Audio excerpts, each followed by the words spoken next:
This Kings vs. Warriors series might be the best series we have all year. And yeah, that might sound a little bit biased because I am a Kings fan myself, but listen, hear me out. The only other series that I really see competing with the Kings and Warriors one would be the Clippers vs. Suns. But today's Warriors vs. Kings game was so insane because so much happened. A lot of dirty stuff, a lot of really cool stuff. We just have to talk about the entire series. Starting off with the fact that the Kings are up 2-0 in the series right now. Now, obviously, this was kind of expected with the Warriors having such a bad road record. But at the same time, you had all these people saying, oh, Warriors in 6, Warriors in 4. I saw people saying the Warriors were going to sweep. The Warriors are going to sweep? Are you joking? And as usual, you have a lot of people that were doubting the Kings. I mean, that's just how it is. That's how it always goes. But man, these two home games have really put them on the map. I'm seeing a lot of people finally giving them the respect they deserve. People are finally starting to talk about De'Aaron Fox. Thank God. I'm even seeing people say that he's better than Ja Morant. I know it's only been 2 playoff games, but there's conversation eventually. Give it 2 years. There's going to be conversation around that. I also want to say really quick, if you can't tell by the literal purple light in my room, I am a Kings fan. Okay, you might hear me talk a little bit more about the Kings than I will the Warriors, but we will say good and bad things about both teams. Start off with the first game. De'Aaron Fox dropped 38 points in his playoff debut, which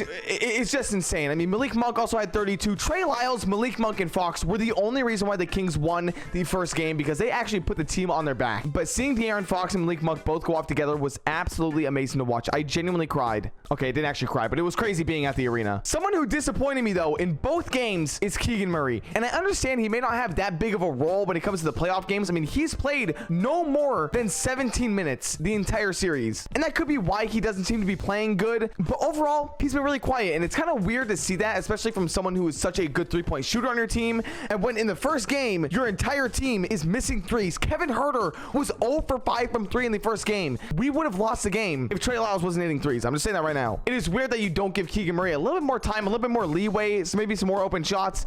It was a little bit odd to me, but obviously Mike Brown knows what he's doing. I'm not here to like out-coach someone. And I was seeing Warriors fans tweet out after the first game saying, oh man, the Kings just had a perfect game. The Warriors weren't doing good. We'll get him next time. If you think that the first game of the series was a perfect game by the Kings, you have not seen a single second of Kings basketball before this year's playoffs. It was a disgusting game by them. Sabonis was barely anything on offense. Like I said, Keegan Murray and Kevin Huerter were just there. It was overall bad, but they still walked away with the win, only by 3 points, but it's a win, okay? It's a win at home. That's what matters. But we need to talk about yesterday's game, aka today's game as I record this. And should we just get it out of the way? Should we talk about the stomp? I think it'd be best if we talk about the stomp. Now, you have a lot of Warriors fans saying that, oh, well, Sabonis grabbed onto his ankle. And then you have a lot of Kings fans obviously saying he stomped on him because that's what he did. Now, there's a lot of people, like I said, saying that Sabonis grabbed his leg. I will tell you right now, if you have ever played a fucking basketball game and you fall in the paint when there are a bunch of tall ass guys jumping around trying to get a rebound, you are going to protect yourself. You're going to curl up, right? It just so happens that when Sabonis curled up, it was around Draymond Green's leg. It wasn't a malicious act.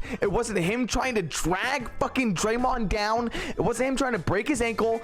It was a defensive technique that just so happened after Klay Thompson pushed him, okay, that he fell onto Draymond's leg or fell onto his foot, whatever you want to say it. And that's how it was. And when you look at before Draymond Green actually stomped Sabonis was not grabbing onto shit, right? And I can't help but say that if Sabonis was actually grabbing onto Draymond, wouldn't you expect, right? Wouldn't you think that a veteran like Draymond, all this championship experience, he would at least try to flop his way out of it? Like, you don't think that if he was actually being grabbed, he would try to like run and fall and be like, hey, what the fuck? Because in that case, Sabonis is getting thrown out of the game. If that's how strong of a grip he had on his foot, Sabonis is getting ejected. But instead, we had probably the dirtiest play I've ever seen, and it was disgusting. It was genuinely disgusting. And because to me, when I was sitting there and I saw that happen, I thought to myself, please don't tell me this is how it ends. This entire season, this entire run, everything this led up to, please don't tell me that this ends with Draymond Green stepping on Sabonis. And I won't even lie to you, I like Draymond, okay? I'm a Draymond fan. I'm not one of these people that don't like Draymond. I like when he yells. I like when he, when he shows energy into the game, because I think that shows heart. I think that shows that he cares about the game. He cares about it. But that was just dirty. There's absolutely no discussing. There's no debating around that. That was a dirty fucking play. I still don't believe that Sabonis grabbed onto Draymond Green's ankle on purpose, but let's say that did happen. Either way, that is still a dirty play by Draymond. I think that deserves a 1-game suspension. And you could say that might be a little bit too harsh, but Sabonis and this entire team was lucky enough that this didn't do any crucial damage to him. If this punctured a fucking lung, if this broke a rib, and this is how the series ends, and all he gets is a slap on the wrist, oh, you're out in the 4th quarter. That would just be ridiculous. I think this deserves a 1-game suspension. I don't think Sabonis should really have any penalty for this, maybe like a fine or something small like that, because he wasn't the one that just stomped on someone's stomach. But yeah, that is a Draymond stomping situation I had. Other than that, this game was crazy. The Kings really let the Golden State Warriors have it their way in the first quarter, which really scared me because I'm like, damn, this is when it all turns. You know, the Kings got the first game, but the Warriors are here to stay. And then boom, they locked that shit up. They did not let the Warriors get a single lead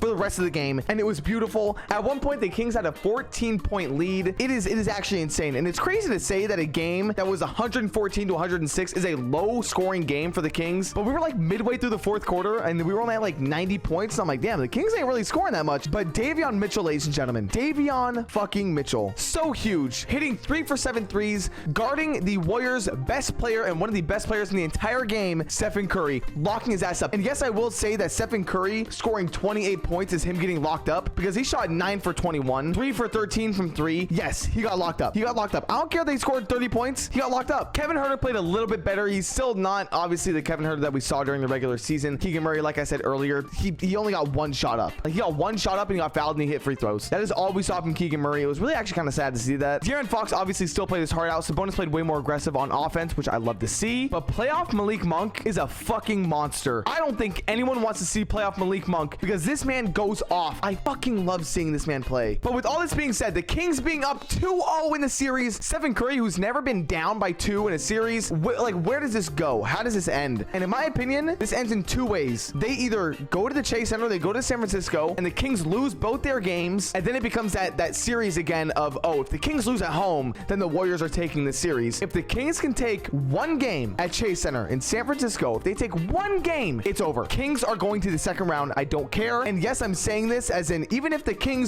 a 2-1 series and the Kings win the third one at Chase Center, it is over still. I think it's over. It takes one win away. I don't think the Warriors can win 2 games at Golden 1. I genuinely don't. I just think it's too impossible. I think it's too impossible for them, even though, yeah, they won championships, all this experience. I don't give a shit. Can we stop talking about playoff experience, please? Can we really please stop? Because so far, they haven't shown shit. And this might age absolutely disgustingly. This might age terrible. The Kings might get fucking reverse swept, right? 3-0. And I hate that I'm speaking that into existence. I'm going to knock on wood. But I'm really confident in this Kings team. I mean, you see Malik Monk say, no, we're not excited about winning 2 games because we know what they have over there. We know that they've won championships and we want to be like them. So we're not excited about a 2-game lead. Like, what is that? That's nothing. Which is something that you don't really see with a lot of these younger teams. Younger in a sense of being in the playoffs. So yeah, I'm really excited. I absolutely love this Kings series. And yes, I'm going to talk more about other games happening in NBA. I've been insanely busy, whether it comes to work or actually going to these Kings games, which, by the way, if you're interested, I'm having an actual whole like documentary style video about the Kings playoff series. So be sure to subscribe and turn on notifications so you know when that drops. If you're a Kings fan or if you're just invested in this season in general, you don't even have to be a Kings fan. If you just fuck with the beam, subscribe. I talk about every NBA team, but this video is more about the Kings. With that being said, I hope you guys all enjoyed.